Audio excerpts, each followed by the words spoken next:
నమస్తే, welcome to study guide. మరి ఇవాళ మన ఎపిసోడ్లో మనతో ఐటీ రంగంలో ఉన్నటువంటి ఫ్యూచర్లో గేమింగ్, యానిమేషన్, విజువల్ ఎఫెక్ట్స్ సంబంధించి ఈ కోర్సెస్ చదువుకుంటే ఉన్నత విద్యలు చేసిన వారు కూడా అభ్యసిస్తే వాళ్ళకి ఎలాంటి ఫ్యూచర్ ఉంటుంది, ప్రత్యేకించి ప్రభుత్వం ఎలాంటి ప్రోత్సాహాలు అందిస్తుంది, వీటికి సంబంధించి మనతో చర్చలో పాల్గొనేందుకు మనతో ఉన్నారు ఐఏఎస్ శ్రీ జయేష్ రంజన్ గారు, జూమ్లో అందుబాటులో ఉంటారు. ప్రొఫెసర్ తుమ్మల పాపిరెడ్డి గారు, విద్యావేత్త కొత్త బసిరెడ్డి గారు. నమస్తే అండి, welcome to our studio. So ముందుగా జయేష్ రంజన్ గారు, very good evening sir. Sir, IT రంగం ఇప్పుడు ప్రస్తుతం జయేష్ రంజన్ గారు చెప్పండి, వింటున్నాను.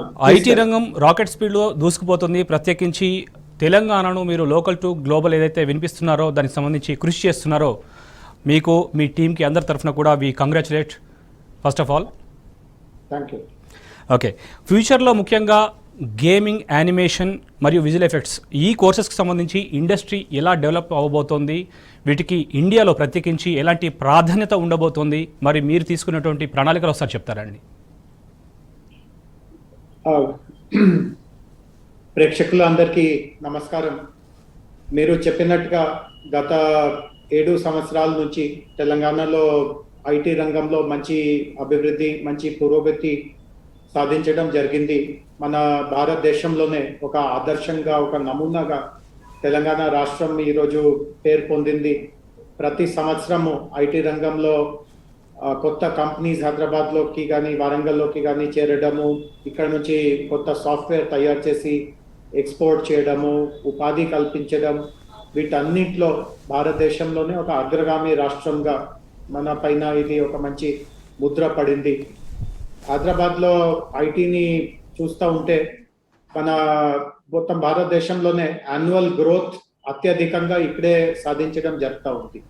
సో ఇట్లాంటి పరిమాణాలు గత 7 సంవత్సరాలుగా చాలా సత్ఫలితం ఇస్తా వచ్చినాయి. గత సంవత్సరంన్నర పరిస్థితి చూస్తే మన అందరికీ తెలుసు, ఇది కోవిడ్ సమయము. ఈ సమయంలో అనేక రకమైన కొత్త కొత్త ఆలోచనలు, కొత్త మార్పులు, చేర్పులు అన్ని రంగాల్లో చూడడం జరిగింది. సో ఒకటి ఏం తెలుస్తా ఉంది అంటే, రాబోయే రోజుల్లో ముఖ్యంగా ఈ విద్య, ఆరోగ్యం, నైపుణ్య శిక్షణ ఇట్లాంటి అనేక రంగంలో అంతకుముందు లాంటి అందరూ క్లాస్కి రావడము, ఒక దగ్గర కూర్చోవడము, ఒక టీచర్ నుంచి నేర్చుకోవడము, ఇవన్నీ ఈ సమయంలో అసలు జరగలేదు. ఒక ప్రత్యామ్నాయ మోడల్ ఈ సమయంలో పెట్టడం జరిగింది. ఉదాహరణకి online education, teleconsultation, online skilling ఇట్లాంటి చాలా చూడడం జరిగింది.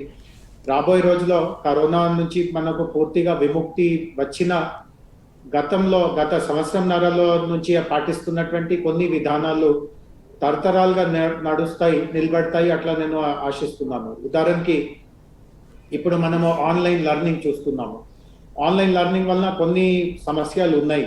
అంటే విద్యార్థి పైన టీచర్ పూర్తిగా ఏకాగ్రత, పూర్తిగా కాన్సన్ట్రేషన్ ఇవ్వలేకపోవడము, అదేవిధంగా విద్యార్థులు కూడా అంత మన ఆసక్తితో, అంత రుచితో పాఠాలని అర్థం చేసే ప్రయత్నం చేయడం, అట్లాంటి కొన్ని లోపాలు ఉన్నాయి. కానీ కొన్ని అడ్వాంటేజెస్ కూడా కనిపిస్తూ ఉన్నాయి.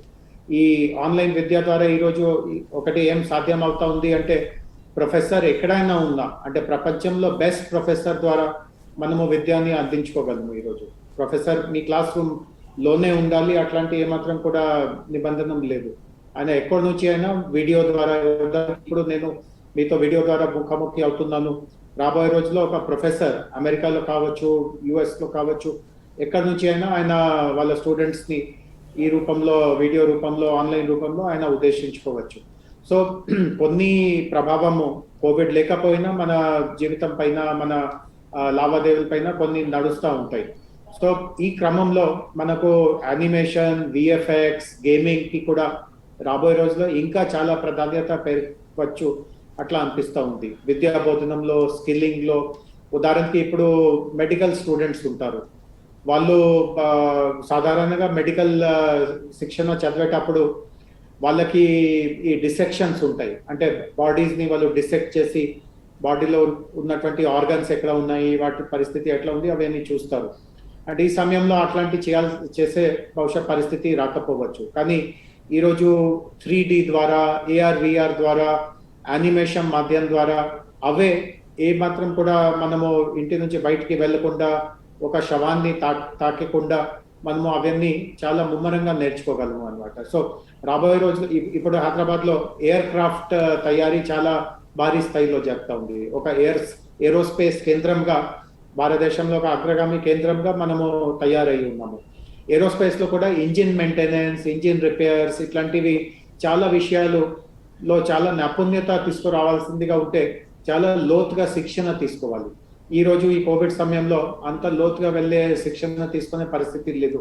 బట్ అగైన్ ఈ విఎఫ్ఎక్స్ ద్వారా, 3D ద్వారా, యానిమేషన్ ద్వారా మనము ఒక ఎయిర్ క్రాఫ్ట్ ఎట్లా ఉంటుంది, దాంట్లో కాంపోనెంట్స్ ఎట్లా ఉంటాయి, ఏ కాంపోనెంట్ని ఎట్లా మనము మార్చుకోవచ్చు, ఫిట్ చేయవచ్చు, వర్చువల్ మాధ్యమంగా అవన్నీ మనము నేర్చుకోగలము అనమాట. రైట్. మీరు అన్నట్టుగా కరోనా సమయంలో కూడా పూర్తిగా భారతదేశం ఐటీ రంగం కావచ్చు, డిజిటల్ టెక్నాలజీని వినియోగించుకుందని సాక్షాత్తు ప్రధాని కూడా ప్రశంసించారు.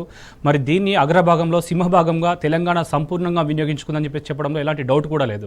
సో ఇమేజ్ పాలసీని ప్రవేశపెట్టినప్పుడు కూడా మీరు మంత్రి కేటీఆర్ గారితో అక్కడ ఉన్నారు, శంకుస్థాపన జరిగినప్పుడు కూడా. సో మీరు చాలా సందర్భాల్లో ఈ ఐటీ పరిశ్రమకు సంబంధించి ఈ క్రియేటివ్ రంగాలను ఎలా డెవలప్ చేయాలనే అంశంపై చాలా కాన్సెప్టివ్గా మీరు మాట్లాడినట్టు కూడా సమాచారం. సో మున్ముందు మీరు ఎలాంటి ప్లాట్ఫామ్ అవ్వబోతుంది తెలంగాణ ఈ క్రియేటివ్ రంగాలకి? సో మీరు అన్నట్టుగా ఈ సమయంలో, పాండమిక్ సమయంలో ఇట్లాంటి రంగానికి ఇంకా ప్రాధాన్యత పెరిగింది, రాబోయే రోజుల్లో ఇంకా పెరుగుతుంది. కానీ తెలంగాణలో మన అందరికీ ఒక అడ్వాంటేజ్ ఏముంది అంటే, మన పాలసీ కరోనా పాండమిక్ అంటే ముందే, ఒక 4 సంవత్సరాల ముందే మేము ఒక మంచి పాలసీ తీసుకువచ్చాము ఈ క్రియేటివ్ ఇండస్ట్రీస్ కోసం. AR, VR, VFX, gaming, animation, multimedia వాటన్నిటిని ఎట్లా ప్రోత్సహించాలి, ఒక ముందు చూపుతో, ఒక ముందు ఆలోచనతో ఒక చాలా మంచి ఇండస్ట్రీ ఫ్రెండ్లీ పాలసీ తీసుకురావడం జరిగింది. పాండమిక్ అంటే ముందే మనము ఏ రూపంలో ప్రభుత్వం ఈ రంగానికి సహాయం సహకారం అందిస్తుంది, మనము ఒక చాలా పెద్ద ఇన్ఫ్రాస్ట్రక్చర్ కల్పిస్తున్నాము ఇమేజ్ టవర్ పేరుతో. ఇమేజ్ టవర్ ద్వారా వాళ్ళకి ఎట్లాంటి ఉపయోగం ఉంటుంది, స్కిల్స్ ఎట్లా తయారు చేయాలి. ఇప్పుడు అన్నిటికంటే ముఖ్యం ఏముంటుంది అంటే, ఇందాక నేను చెప్పినట్టుగా భవిష్యత్తులో ఈ రంగానికి ప్రాధాన్యత చాలా పెరుగుతుంది. బట్ ఈ రంగంలో పని చేసే వాళ్ళ క్వాలిటీ, నైపుణ్యత, వాళ్ళ దగ్గర ఉన్నటువంటి బేసిక్ ట్రైనింగ్ ఎంత వరకు ఉందో అది కూడా గమనించే విషయము. అండ్ ప్రభుత్వ తరఫున మేము దానికి పూర్తి బాధ్యత తీసుకుంటున్నాం. మన తెలంగాణలో, మన హైదరాబాద్లో బెస్ట్ టాలెంట్ ఈరోజు భారతదేశంలోనే, ప్రపంచంలోనే బెస్ట్ టాలెంట్ ఏర్పాటు చేసే వాళ్ళ క్షమత ఉండాలి. సో హైదరాబాద్లో ఉన్నటువంటి కాలేజెస్, ఇన్స్టిట్యూషన్స్కి మంచి కోర్సెస్ తయారు చేయడానికి, వాళ్ళ సామర్థ్యాన్ని పెంపొందించడానికి మేము కృషి చేస్తున్నాము. అదేవిధంగా ఇతర దేశంలో కూడా కొన్ని చాలా పేరు పొందిన సంస్థలు ఉన్నాయి. యుఎస్లో కొన్ని ఉన్నాయి, ఫ్రాన్స్లో కొన్ని ఉన్నాయి, యూకేలో కొన్ని ఉన్నాయి. వాళ్ళతో కూడా మాట్లాడడం జరుగుతూ ఉంది. వాళ్ళు కూడా తెలంగాణలో వాళ్ళ బ్రాంచ్ ఒకటి, హైదరాబాద్లో ఒక బ్రాంచ్ ఒకటి పెడతా ఉంటే ప్రభుత్వం ఏ రూపంలో వాళ్ళకి సహాయం చేస్తుంది, ఇట్లాంటి కూడా కొన్ని చర్చలు జరుగుతూ ఉన్నాయి. సో పాలసీ మంచిగా ఉండడం వల్ల, గట్టి పాలసీ ఉండడం వల్ల, అండ్ అప్పుడే 4 సంవత్సరాల క్రితమే ఈ పాలసీ తీసుకురావడం వల్ల భవిష్యత్తులో ఎట్లాంటి అవకాశాలు ఈ రంగానికి వస్తాయో తెలంగాణ ఇతర రాష్ట్రాలతో పోలిస్తే వాటిని చాలా సాఫీగా, చాలా తొందరగా అందుకోవడానికి సిద్ధంగా ఉంది అనే నేను ఈ సందర్భంలో చెప్పగలను. మరి స్కిల్ ఇండియా మిషన్లో భాగంగా 2022 సంవత్సరానికి గాను ఒక 12 లక్షల మందికి ఇందులో ఉద్యోగం కల్పించే లక్ష్యంగా ప్రభుత్వం ఒక నిబంధన కూడా విధించింది. మరి ఈ నేతృత్వంలో తెలంగాణకు సంబంధించి ఎంతమంది దీనిని వినియోగించుకోబోతున్నారు, వారికి ఎలాంటి అవకాశాలను మీరు కల్పించబోతున్నారు? సో స్కిల్లింగ్ ఏర్పాటు చేయడానికి ఒక ప్రత్యేకమైన సంస్థ ఉంది. దాన్ని టాస్క్ అంటారు, Telangana academy for skills and knowledge.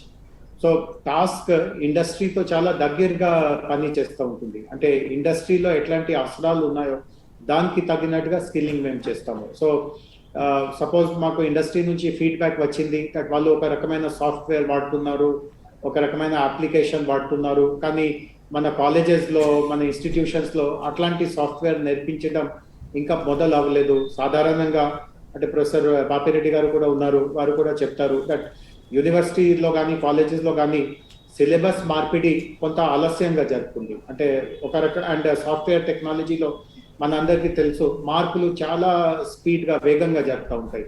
గత సంవత్సరం ఉన్నటువంటి సాఫ్ట్వేర్ ఈ సంవత్సరం ఆబ్సొల్యూట్ అయిపోవచ్చు. సో యూనివర్సిటీలో అంత స్పీడ్ ఉండదు. అంటే సిలబస్ మార్పిడిలో ఒక ప్రక్రియ ఉంటుంది, కొంత కాలం పడుతుంది. బట్ ఇండస్ట్రీ అంతవరకు ఆపలేరు. వాళ్ళకి వెంటనే కొత్త సాఫ్ట్వేర్ కావాలి, కొంత అప్లికేషన్స్ కావాలి, అట్లాంటి వాళ్ళు వాడుకోలేకపోతూ ఉంటే మొత్తం ప్రపంచంలో వాళ్ళ కాంపిటేటివ్నెస్ తగ్గిపోవచ్చు. సో ఈ దృష్టితో మన టాస్క్ ద్వారా ఈ గ్యాప్స్ని మేము పూడిస్తూ ఉంటాము. సో ఉదాహరణకి ఇండస్ట్రీకి ఒక సాఫ్ట్వేర్ కావాలి, కాలేజెస్లో ఇంకా సాఫ్ట్వేర్ నేర్పట్లేదు. సో టాస్క్ సహాయంతో, ఇండస్ట్రీ సహాయంతో మేము ఆ కొత్త సాఫ్ట్వేర్ మీద ఒక చిన్న మాడ్యూల్ తయారు చేపిస్తాము. తర్వాత కొంతమంది ఫ్యాకల్టీకి ఆ ఇండస్ట్రీ ప్రముఖుల ద్వారా వాళ్ళకి ట్రైనింగ్ ఇప్పిస్తాము.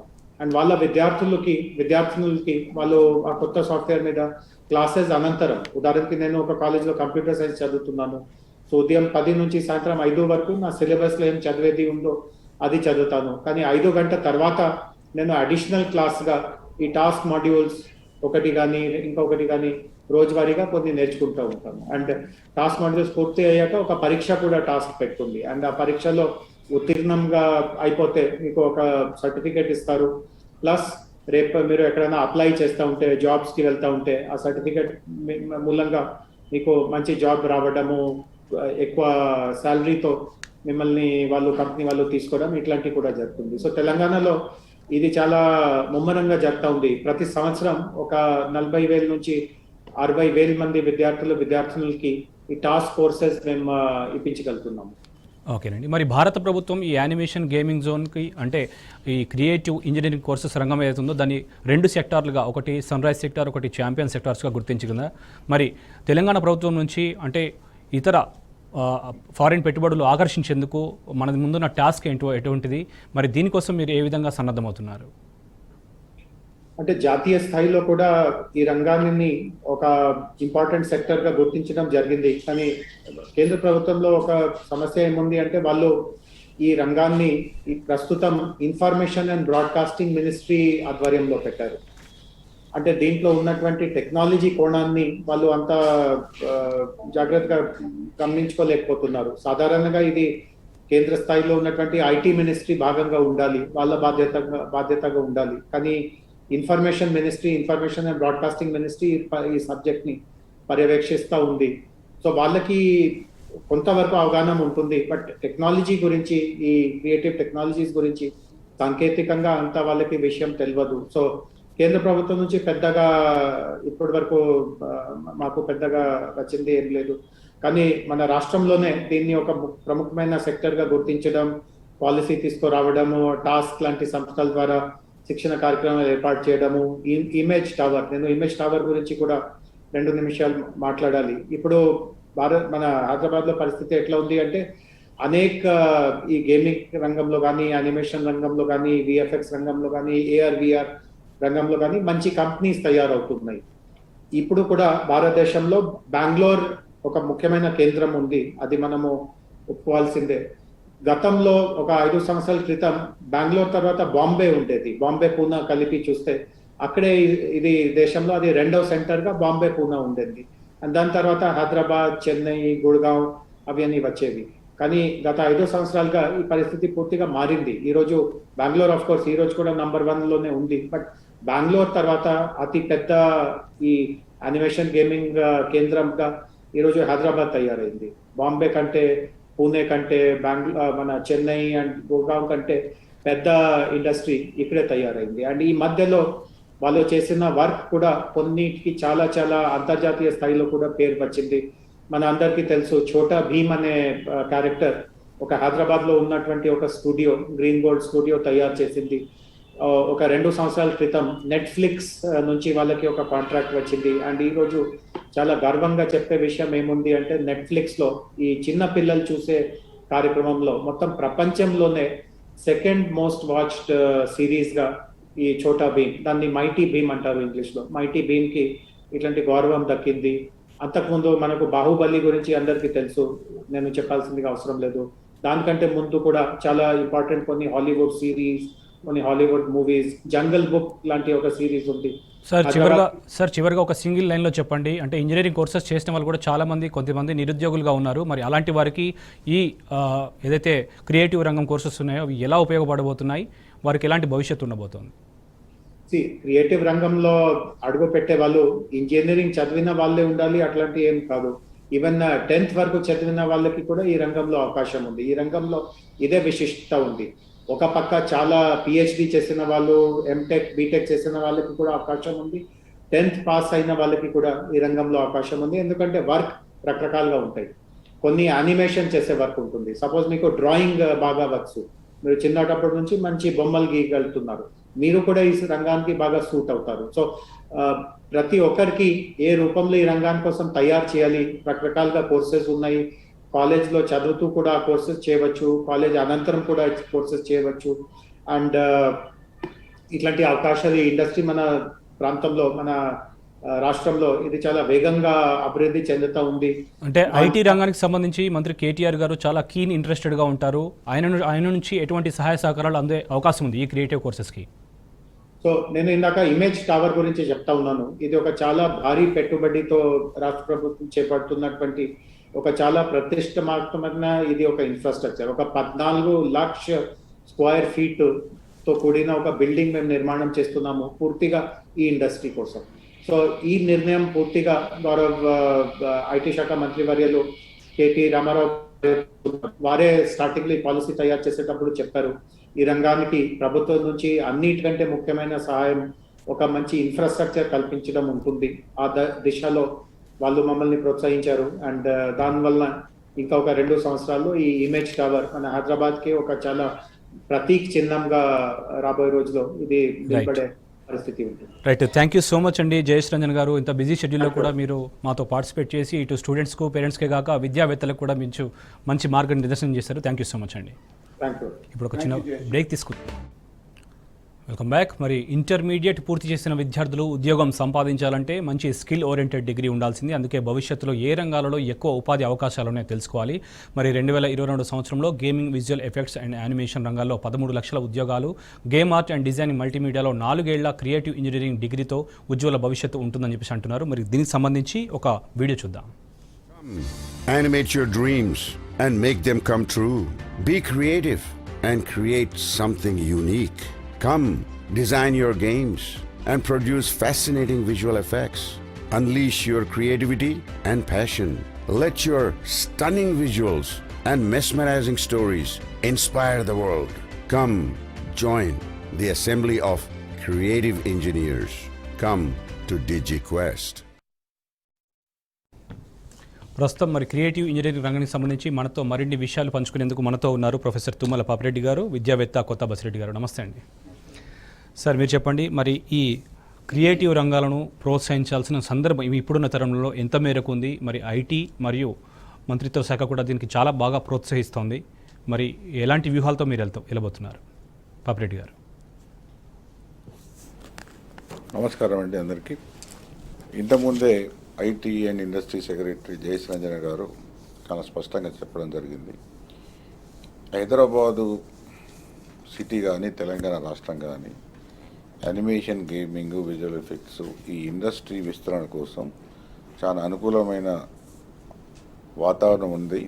రెండవది, ప్రభుత్వం కూడా పెద్ద ఎత్తున ముఖ్యంగా కేటీ రామారావు గారు కొంత ముందు చూపుతోనే ఈ ఐటీ టవర్స్ను నిర్మించడానికి ప్రణాళిక ఇవ్వడము, 2 సంవత్సరాల క్రితమే దాన్ని అది బిల్డింగ్ శంకుస్థాపన చేయడం, అది బిల్డింగ్ కన్స్ట్రక్షన్ అవుతున్నది. అది అయిన తర్వాత ఈ ఇమేజ్ టవర్స్ అది హైదరాబాదుకు ఒక ఐకానిక్గా మారే అవకాశం ఉన్నది. ఎందుకంటే రాబోయే కాలం అంతా కూడా ఈ డిజిటలైజేషను లేదా గేమింగు, ఇమేజు, ఈ విజువల్ ఎఫెక్ట్స్ అంటే ఇది ఒకప్పుడు దీని ప్రభావం తక్కువగా ఉండే, కానీ ఇప్పుడు రాబోతున్న కాలంలో సాంకేతిక ప్రగతి ఎక్కువ అవుతున్న కాలంలో ఇది చిన్నపిల్లల నుంచి వెళ్ళే వాళ్ళ జీవితంలో ఒక భాగస్వామ్యంగా మారుతూ వస్తున్న ఈ వ్యవస్థ ఇది. కాబట్టి భవిష్యత్తులో ఈ ఇండస్ట్రీకి అవకాశాలు చాలా ఎక్కువగా ఉంటాయి. ఎంత ఎక్కువగా ఉంటాయంటే టెక్నాలజీ మారుతున్నది, ప్రజల యొక్క అలవాట్లు, వాళ్ళ యొక్క ఆలోచనలు కూడా మారుతున్నాయి. కాబట్టి దీని యొక్క ఇది ప్రభావం చాలా ఎక్కువగా ఉంటుంది. ఎందుకంటే ప్రతి రంగం మీద కూడా, అంటే చిన్నపిల్లల నుంచి మొదలు పెడితే వృద్ధుల వరకు కూడా రకరకాల ఈ వయసున్న వాళ్ళ మీద కూడా ఈ ఇండస్ట్రీ యొక్క ప్రభావం ఉంటుంది.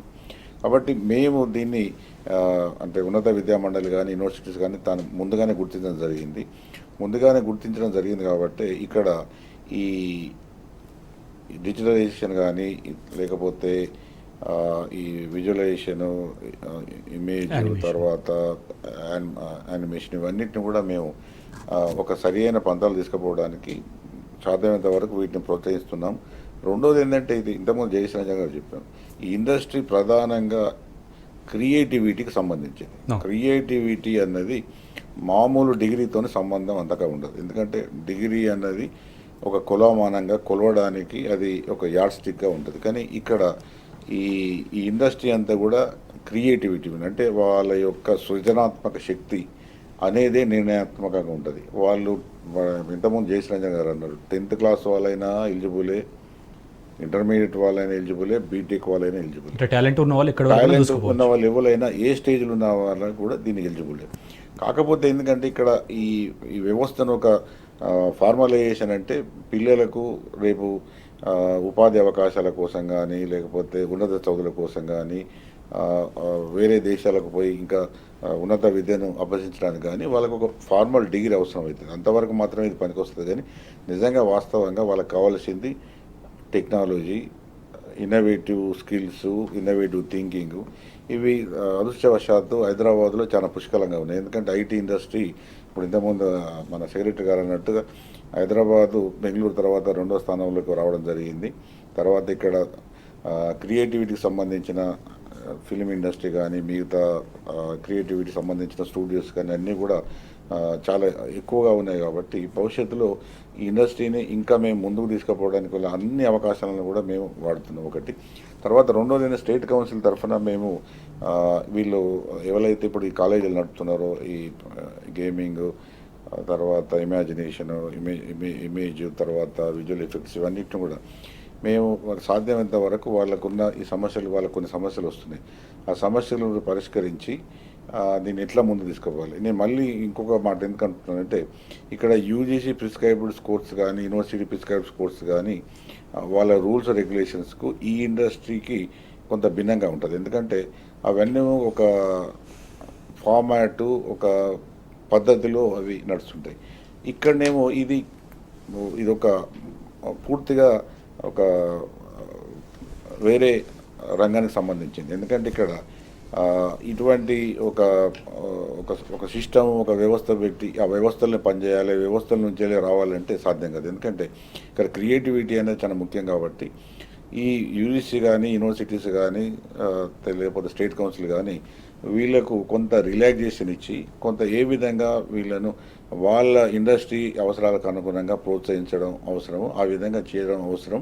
దానికి అవసరమైన చట్టాలు కూడా మార్చాలంటే ప్రభుత్వానికి కూడా మేము ఒక నివేదిక ఇవ్వడానికి కూడా సిద్ధంగా ఉన్నాం. ఒకవేళ ఈ కాలేజ్ ఇండస్ట్రీ మా స్టేట్ కౌన్సిల్ సాయానికి వస్తే తప్పకుండా ఇప్పుడున్న ఈ నిబంధనలు కూడా కొంత ఈ పరిశ్రమ అభివృద్ధికి కొంత అడ్డంకిగా ఉన్నాయని భావిస్తే అవి వాళ్ళ రిప్రజెంటేషన్ సక్రమైంది అనుకుంటే అవి మార్చడానికి కూడా మేము మా వంతు కృషిగా మేము తప్పకుండా స్టేట్ కౌన్సిల్ నుంచి వెళ్ళి నేను కానీ మా మిగతా వ్యవస్థ కానీ తప్పకుండా మేము వీటికి అండదండలు అందిస్తాం. ఓకేనండి. మరి కొత్త బసిరెడ్డి గారు దార్శనికులు, విద్యావేత్త, వ్యాపార దిగ్గజం, మరి ఐటీ రంగంలో అత్యంత పేరుగాంచిన ప్రముఖ కంపెనీ సిఎండ్కు ప్రమోటింగ్ పార్ట్నర్గా కొత్త బసిరెడ్డి గారు. అంతేకాకుండా 2003లో భారతీయ సినిమా రంగంలో డిజిటల్ టెక్నాలజీని మొట్టమొదటిసారిగా ప్రవేశపెట్టి ఈ రంగం పూర్తిగా డిజిటల్ పరివర్తన చెందడంలో ఆయన కీలక పాత్ర పోషించారు.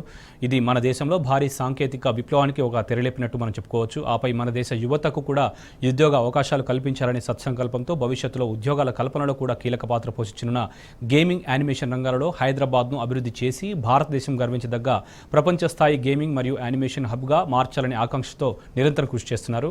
సార్, మీరు చెప్పండి, మరి ఇప్పుడున్నటువంటి ఈ క్రియేటింగ్ ఇంజనీరింగ్ కోర్సెస్ అంటే యువతకు ఏ విధంగా ప్లాట్ఫామ్ కింద మారబోతున్నాయి? మరి చాలామంది యువతకు కావచ్చు, వారి తల్లిదండ్రులకు కావచ్చు, ఈ కోర్సెస్ గురించి అవగాహన లేదు. వాటిని మీరు ఏ విధంగా అవేర్నెస్ కల్పించబోతున్నారు? మొట్టమొదటిగా మీ ప్రేక్షకులకు నమస్కారం. పాపిరెడ్డి గారు చైర్మన్, సెక్రటరీ గారు జయశ్రంజన్ గారు,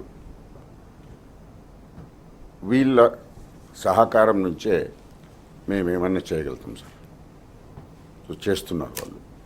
ఇప్పుడు పాపిరెడ్డి గారు మా కాలేజీలో కొంచెం ఇబ్బంది ఉంది అని హెల్ప్ చేస్తా అని చెప్పని అన్నాడు. చాలా సంతోషం, మంచి విషయం. సో మేము కూడా కేటీఆర్ గారితో కలవాలనుకుంటున్నాం.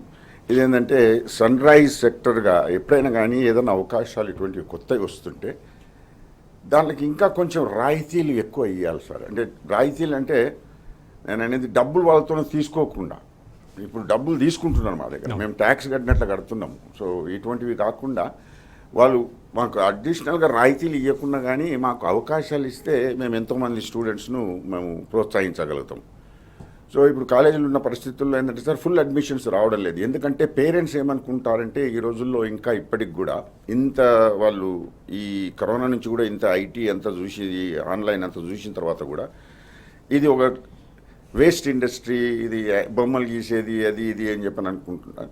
సో సార్ చెప్పినట్లు ఇది క్రియేటివ్ ఉంది సార్. ఇప్పుడు ఇందులో ఐటీ ప్రోగ్రామర్స్ కూడా అవసరం ఉంటారు సార్. ఒక గేమ్ తయారు చేయాలంటే ఆ బొమ్మని ఎట్లా ఆడించాలి అనేది ఆ బొమ్మ గీసినోడు ఆడించాడు సార్. బొమ్మ వెనక ఉన్నోడు ఎవరైతే ప్రోగ్రామ్ చేస్తున్నాడో వాడు ఆడిస్తాడు సార్. ఇందులో ఉన్నంత ఐటీ ప్రోగ్రామింగ్ టెక్నాలజీ ఇంకో దాంట్లో కూడా లేదు సార్, దీంట్లో కూడా ఉంది. ఇప్పుడు ఏఆర్ విఆర్ అని చెప్పని అన్నారు సారు మన జయేష్ రంజన్ గారు. ఇది నేను ఎన్నో సంవత్సరాల నుంచి చెప్పుకుంటూ వస్తున్నాను.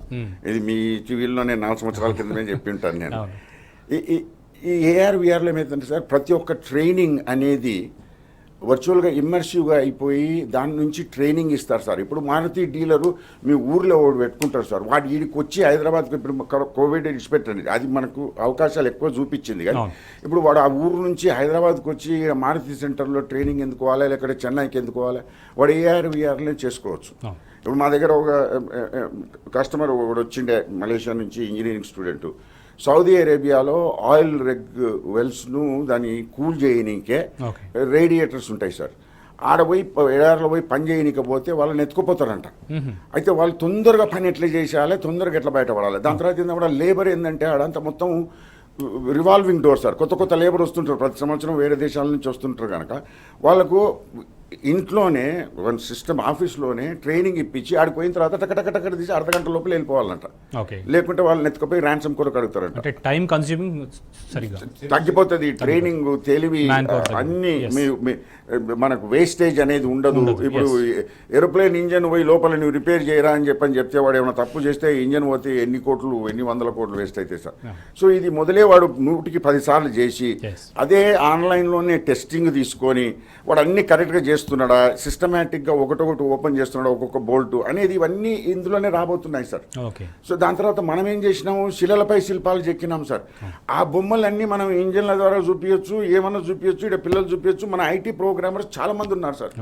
వాళ్ళు దీన్ని కలిపేసేసేస్తే బ్రహ్మాండమైన ఎడ్యుకేషనల్ కేపబిలిటీస్ మనం ప్రపంచవ్యాప్తము హైదరాబాద్ నుంచి కలిగేయవచ్చు.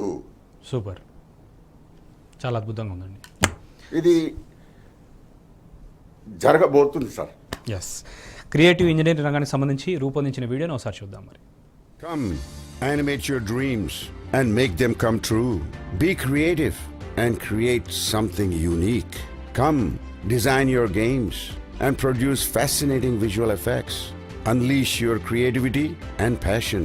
Let your stunning visuals and mesmerizing stories inspire the world. Come, join the assembly of creative engineers. Come to DigiQuest.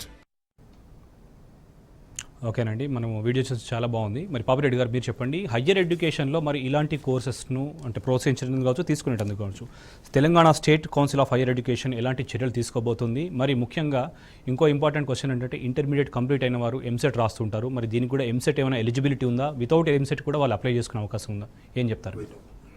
ఇప్పుడు మీరు మొదటి క్వశ్చన్ ఏంటంటే, ఇప్పుడు ఈ animation, gaming, visual effects, arts ఇవంతా కూడా చదవడానికి ఇంటర్మీడియట్ క్వాలిఫికేషన్. అయితే దానికి ఎంసెట్ కంపల్సరీ అని లేదు, ఇప్పుడు మేము పెట్టలేదు.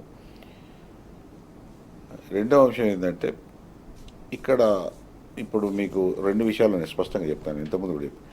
ఎంసెట్కు రాసే పిల్లలందరూ కూడా ఒక రకమైన కోర్సులు చదవడానికి వాళ్ళు ముందుకు వస్తారు. ఇప్పుడు సపోజ్ ఎంసెట్ ఇంజనీరింగ్ రాసే వాళ్ళు ఎక్కువగా వాళ్ళ ప్రిఫరెన్స్ ఏముంటుందంటే ఐటీఓ, లేకపోతే మన కంప్యూటర్ సైన్స్, ఐటీ, లేకపోతే ఏఐ అంటే ఆర్టిఫిషియల్ ఇంటెలిజెన్స్, ఇటువంటి వాళ్ళను చేసి ఐటీ ఇండస్ట్రీలో సెటిల్ కావడమో లేకపోతే విదేశాలకు పోవడం, ఇటు కొన్ని వాళ్ళకు ఒక ఫిక్స్డ్ నోషన్ ఉంటుంది.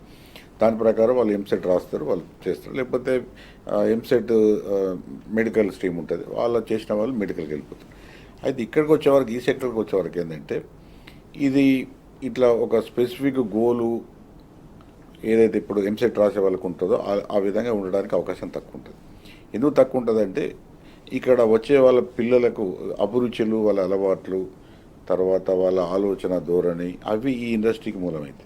ఇప్పుడు ఫార్మల్ ఎడ్యుకేషన్ లెక్క దీనికి రారు. ఫార్మల్ ఎడ్యుకేషన్ ఎంసెట్ లెక్క దీనికి ఉండడానికి అవకాశం లేదు.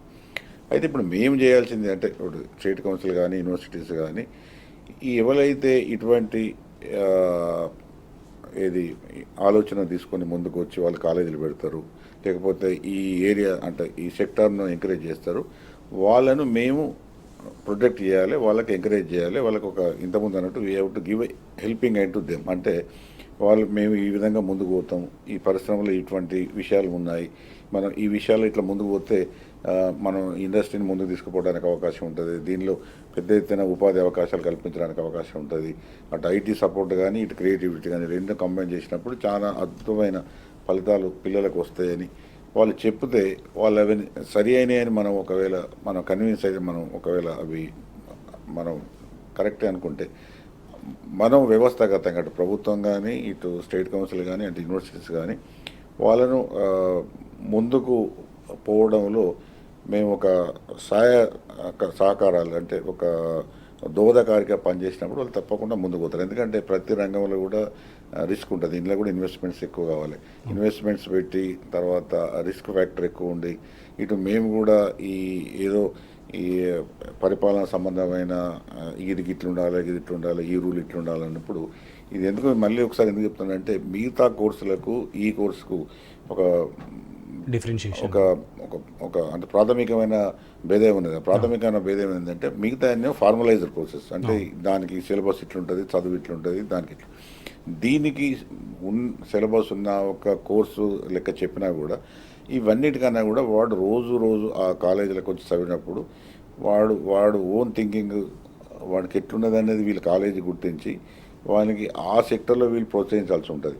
కాబట్టి ఇక్కడ ఒక సిస్టమేటిక్గా ఒక కోర్సు, ఒక సిలబస్ వీళ్ళు లెక్కనే పోవాలి, గిట్లనే చదవాలంటూ ఇంట్లో ఉండడానికి అవకాశం లేదు. కాబట్టి దాన్ని మేము గుర్తించి ఈ రెగ్యులర్ ఫార్మాట్ కాకుండా ఇది వేరే తరికి ఉంటుంది కాబట్టి వాళ్ళ అవసరాలను మేము ఐడెంటిఫై చేసి వాళ్ళు ఏమి కోరుకుంటున్నారు అంటే ముఖ్యంగా కాలేజీలు కానీ ఇన్స్టిట్యూషన్స్ కానీ తర్వాత పిల్లలను వాళ్ళు ఏ విధంగా ట్రైన్ చేయడానికి సిద్ధపడుతున్నారు, ఇండస్ట్రీ ట్రెండ్స్ ఏ విధంగా ఉన్నాయి, ఇటు ఐటీ సపోర్ట్ ఏ విధంగా ఉన్నది, క్రియేటివిటీ ఇండస్ట్రీ ఏ విధంగా ఉన్నది, మిగతా మేము సపోర్ట్ చేయడానికి కూడా అవకాశాలు ఇవన్నీ గ్రహించే ఒక ఫ్లెక్సిబిలిటీతోని వాళ్ళను మేము ముందుకు తీసుకుపోయి వాళ్ళకి కావాల్సిన అవసరాలను మా పరిపాలన సంబంధమైన విషయాలను వాళ్ళకి అడ్డం రాకుండా చూసినప్పుడు తప్పకుండా హైదరాబాద్లో ఇండస్ట్రీ పెద్ద ఎత్తున డెవలప్ అవుతుంది. అంటే ముఖ్యంగా గ్రామీణ ప్రాంతం నుంచి వచ్చే యువతకు ఇది ఏ విధంగా దోహదపడబోతుంది? ముఖ్యంగా హైదరాబాద్ కూడా నలుదిశలా డెవలప్ అవుతుంది. సో ప్రతి నార్త్, ఈస్ట్, వెస్ట్, సౌత్లో కూడా ఈ ఐటీ కారిడార్స్ను ఏర్పాటు చేసే యోచనలో మంత్రి కేటీఆర్ గారు చాలా వ్యూహాత్మకంగా ముందుకెళ్తున్నారు. సో వారి నుంచి ఎలాంటి చేయూతని కానీ ఎలాంటి సబ్సిడీతో కానీ మీరు ఆశిస్తున్నారండి? ఇప్పుడు రూరల్ బ్యాక్గ్రౌండ్ అయినా అర్బన్ బ్యాక్గ్రౌండ్ అయినా అవకాశాలు కల్పించడానికి ఒకవేళ వ్యవస్థలు సిద్ధంగా ఉంటే గ్రామీణ ప్రాంతాల నుంచి వచ్చే పిల్లలు కూడా టాలెంట్ ఉంటుంది. కాకపోతే మనం వాళ్ళ దగ్గరికి తీసుకుపోయి ఇటువంటి ఇన్స్టిట్యూషన్స్ ఉన్నాయి లేదా ఇటువంటి కాలేజెస్ ఉన్నాయి, ఇటువంటి ఒక రంగం ఉన్నది. ఇప్పుడు ఒకటేంటంటే ఈవెన్ రూరల్ బ్యాక్గ్రౌండ్ ఉన్న పిల్లలు కూడా క్రియేటివిటీ ఎక్కువగా ఉంటుంది, ఎందుకంటే వారి నేచర్తో ఎక్కువ దగ్గర సంబంధం ఉంటుంది. అర్బన్ పిల్లల కన్నా కూడా రూరల్ పిల్లలకి క్రియేటివిటీ ఎందుకు ఎక్కువగా ఉంటుంది అంటే వాళ్ళకు నేచర్తో ప్రత్యక్ష సంబంధం ఉంటుంది, రోజు నేచర్లో తిరుగుతారు కాబట్టి అనేకమైన వాళ్ళకు ఉపాయాలు కానీ విషయాలు కానీ అవగాహన కానీ ఎక్కువ ఉంటుంది.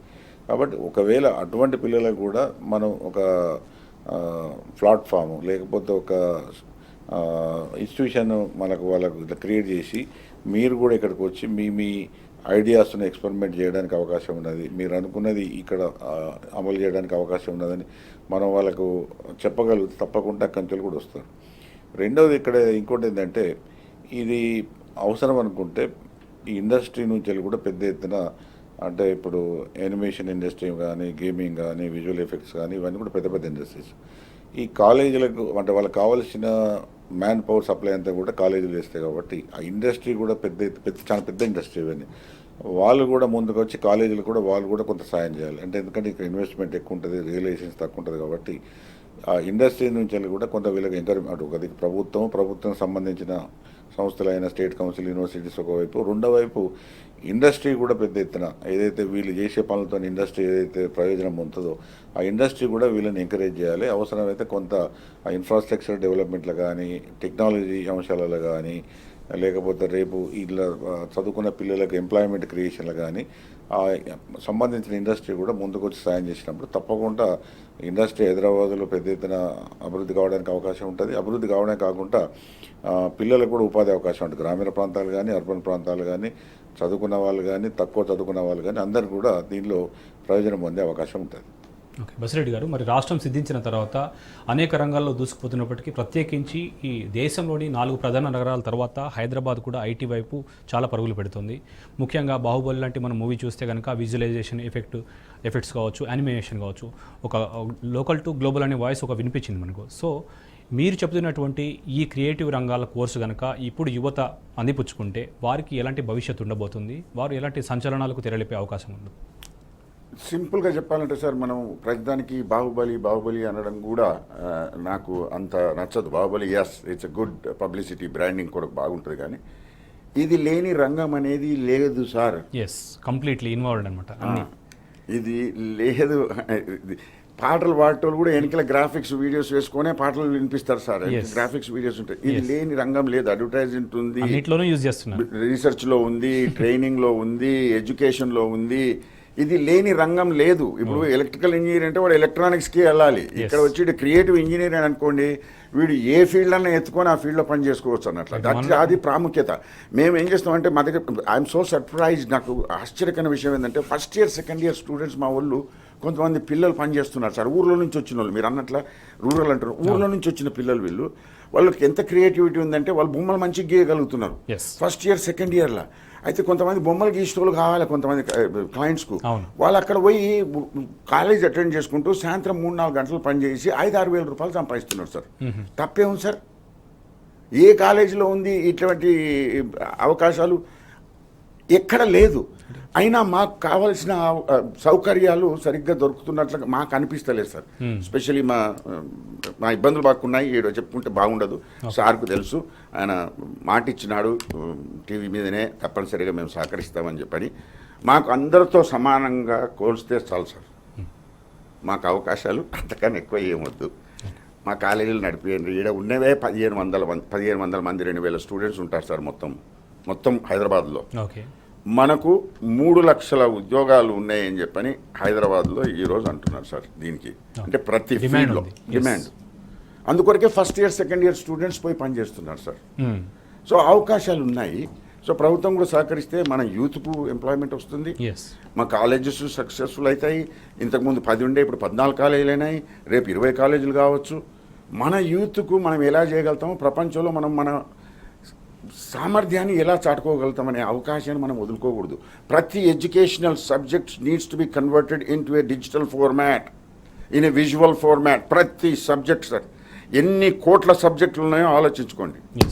మీరు అన్నట్టుగా చూస్తే చాలామంది ఇక్కడ ఐటీ విద్యను అభ్యసించి ఫారెన్లో కూడా నేర్చుకుని ప్రాక్టికల్గా మళ్ళీ తిరిగి ఇక్కడే వచ్చేసి పెట్టుబడులు పెట్టేసి రాయితీలు పొంది ఇక్కడే ఎక్స్పోజ్ చేస్తున్నారు వాళ్ళ టాలెంట్ని.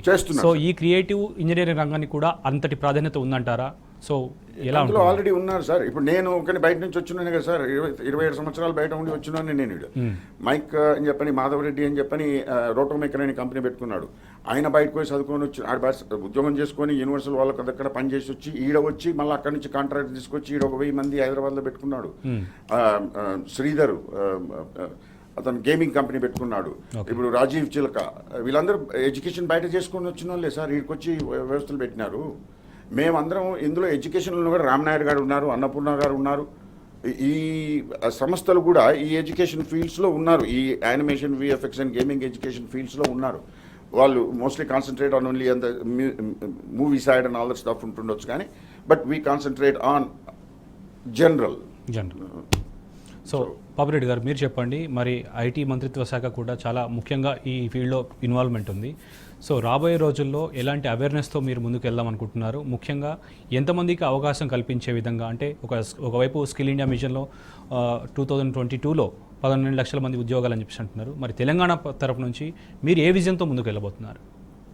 ఇప్పుడు ఇక్కడ ఈ యానిమేషన్, గేమింగ్, విజువల్ ఎఫెక్ట్స్ లేదా డిజిటలైజేషను ఎట్లా అనుకోండి, దీని ఇండస్ట్రీకి ఇప్పుడు అది దాదాపుగా ఇప్పుడు బసిరెడ్డి గారు అన్నట్టుగా అది పార్ట్ ఆఫ్ ది లైఫ్ లెక్క. నేను ఇంతకుముందు నేను అది పార్ట్ ఆఫ్ ది లైఫ్. చిన్న పిల్లల లైఫ్ నుంచి మొదలు పెడితే వృద్ధుల వరకు కూడా ఏదో ఒక విధంగా ఈ యానిమేషన్, గేమింగ్, విజువల్ ఎఫెక్ట్స్ లేదా డిజిటలైజేషను, ఈ టెక్నాలజీ, ఎంటర్టైన్మెంట్ ఇవన్నీ ఏదని అనుకోండి, ఇవి వాళ్ళకు ఒక పార్ట్గా అయిపోయిన జరిగింది. కాబట్టి ఇది ఇప్పటికీ మామూలుగానే ఉన్నది, కానీ గత కాలం ఇప్పుడు పోల్చుకుంటే భవిష్యత్తులో దీని యొక్క విస్తరణ చాలా అంటే చాలా హెచ్చుగా ఉంటుంది. ఎందుకంటే అన్ని రంగాలలో కూడా ఇది దాదాపుగా జీవితంలో ఈ రంగం యొక్క ప్రభావం లేకుండా ఏ రంగాలు కూడా ఉండే పరిస్థితి లేదు. కాబట్టి దీని పెరుగుదల చాలా ఎక్కువగా ఉంటుంది. అయితే ఈ పెరుగుదల కానీ అభివృద్ధిని కానీ హైదరాబాద్ కానీ తెలంగాణ రాష్ట్రం కానీ మనం కూడా ఏ విధంగా తీసుకోవాలనుకున్నప్పుడు అదృష్టవశాత్తు కేటీ రామారావు గారు దీన్ని ముందుగానే గుర్తించడం జరిగింది కాబట్టి ఆయన పెద్ద ఎత్తున కృషి చేసి ఇక్కడ ఇమేజ్ టవర్ కూడా స్టార్ట్ చేయడం జరిగింది.